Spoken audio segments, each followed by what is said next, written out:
যাচ্ছে পুরো সংবাদে।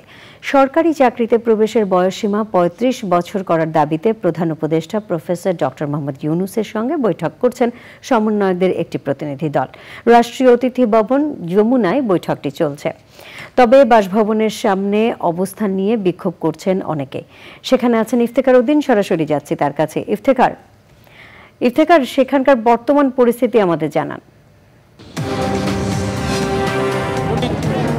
নবনীতা, আমি এখন আছি প্রধান উপদেষ্টার বাসভবনের সামনে যে রাস্তা রয়েছে সেই রাস্তায়।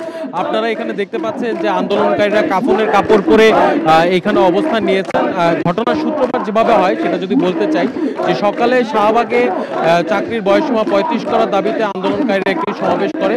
সেখান থেকে তারা একটি পদযাত্রা প্রধান উপদেষ্টার বাসভবনের সামনে আসতে চাইলে পুলিশের সাথে তাদের ধাওয়া পাল্টা দেওয়া হয় এবং পুলিশ সেখানে টিয়ার শেল নিক্ষেপ করে। এর প্রতিবাদে এরপর থেকেই আসলে এখানে শিক্ষার্থীরা এবং আন্দোলনকারীরা অবস্থান নিয়েছেন।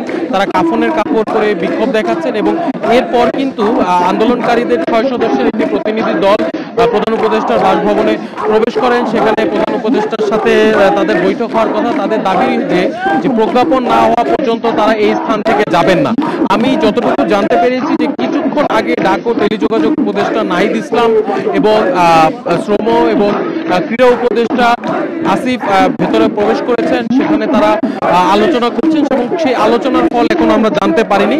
তবে এখানে যারা আন্দোলনকারী আছেন তারা বলছেন যে প্রজ্ঞাপন না পাওয়া পর্যন্ত, চাকরিতে বয়সসীমা ৩৫ হওয়ার আগ পর্যন্ত তারা এখান থেকে ছেড়ে যাবেন না। এবং যারা পুলিশের সাথে সংঘর্ষে আহত হয়েছিলেন তারাও সেখানে অবস্থান নিয়েছেন কাপড়ের কাপড় পরে।